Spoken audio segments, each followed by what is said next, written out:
Hey everybody, it's Jason Blaha here, and today we're going to talk about this whole idea that fruit is fattening. So let me put on my +5 out of weaponsmithing, work on skill at my crafting a little bit, and let's talk about this. And it's really interesting because you got to go pretty far into some bizarre nutrition dogma and myths before you could actually conclude that fruit is fattening.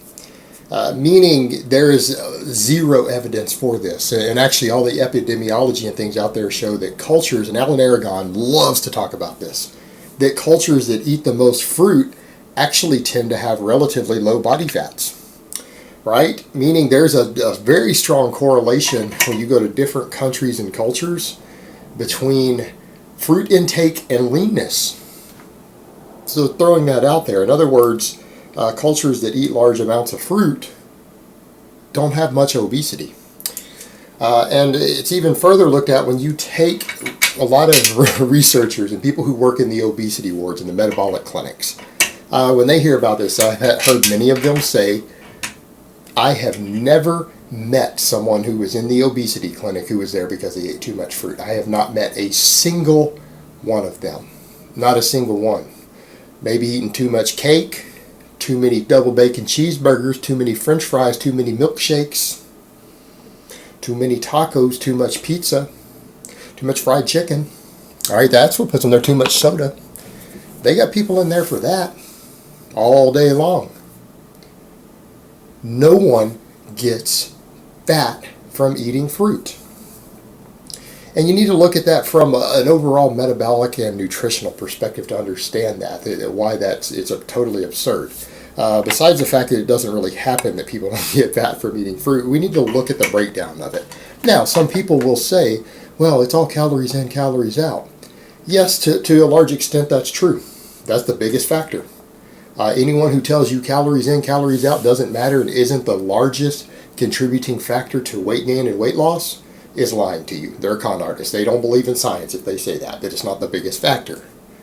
However, when it comes to how much fat you gain, it is not a direct measurement of caloric surplus. People need to remember that too. They say, what? Meaning if you overeat calories, yes, you will gain fat. But if you overeat 1,000 calories on one diet versus 1,000 calories on another diet, the fat gain will not be equal. Surplus fat that you eat is what gets converted to fat. Now some people will say, well, I could just eat a really, really low fat diet. You could, and actually you would gain less fat. You would gain less fat. If you overate on an ultra low fat diet, you would gain less fat. But you could still gain fat doing that. Of course you can. Of course you can. And we could argue that, well, yeah, sure, fruit can't be stored as fat, but if you ate enough of it, you would store the extra fat that you ate, and that's true. In other words, if you were to eat 6 ounces of really fatty bacon every day and you were to eat massive amounts of fruit with it, and that's all you ate, yeah, you'd store most of the bacon fat as fat. You wouldn't store the fruit as fat. You'd burn the fruit as fuel. You'd store it as glucose, as glycogen, and then burn off the surplus through thermic effect. But you would be burning almost no fat of any type for fuel, which means the fat in that bacon would get stored. But here's the thing. If a person is replacing fat in their diet with fruit, they're going to gain less fat because the fruit itself is not going to get stored. We don't store sugars as body fat under normal conditions. Now, there are environments in the human body with a very unhealthy person where it is possible to start doing so, but these are sick people. These are people who have certain medical issues, certain types of metabolic resistance and things. The average person is not going to do that. That's not going to happen. The average person who is not really obese already, doesn't have pre-diabetes, doesn't have metabolic syndrome, and is physically active is not going to store sugar as fat in their body. Not going to happen. And here's the other thing you've got to look at with this. Fruit is relatively filling per calorie. And here's what it comes down to. Fruit can't be stored as fat. It tends to have a lot of water, a fair amount of fiber in it, making it harder to overeat than a lot of other foods. In other words, it has a pretty high satiety. It's filling. It's very filling per calorie eaten.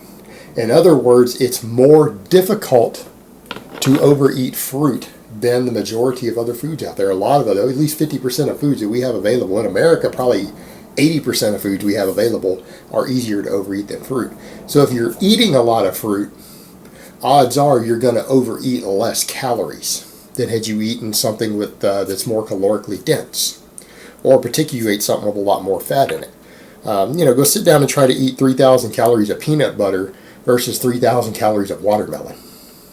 And I know, because even though I'm on a cut and I'm down 27 pounds so far, while cutting, I eat a whole watermelon some days.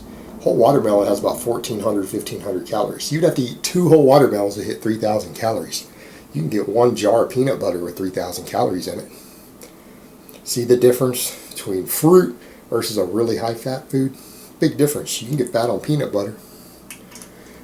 Because again, fat content and ability to overconsume calories. It's just hard to overconsume whole foods that have a lot of water in them, have a lot of bulk to them. It can be done. It's not one of those where I say it's hard to do and someone says, hold my beer. But you really have to try. You got to make a real effort to do so. And that's rather the point.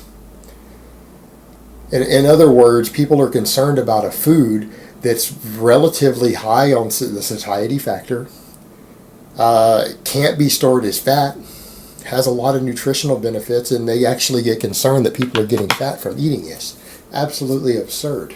It's absurdity. It's not based in reality. It's not based on either science, nor is it based on common sense. It's based entirely on pseudoscientific myth that requires you to defy the body of scientific evidence, as well as to defy common sense. Because, if you were to go ask a common sense person who knows nothing about science, what are they going to say? Well, that's a natural plant. Well, that's just nature. It's hard to, you don't get fat from eating that. The only way you convince them of that is when you start explaining about, well, you see, when sugars get consumed, there's this process called de novo lipogenesis, by which you could store sugar as fat in the body, although that doesn't really happen in humans at an appreciable rate. But you start bringing all this in, this pseudoscience, then you can convince someone of this.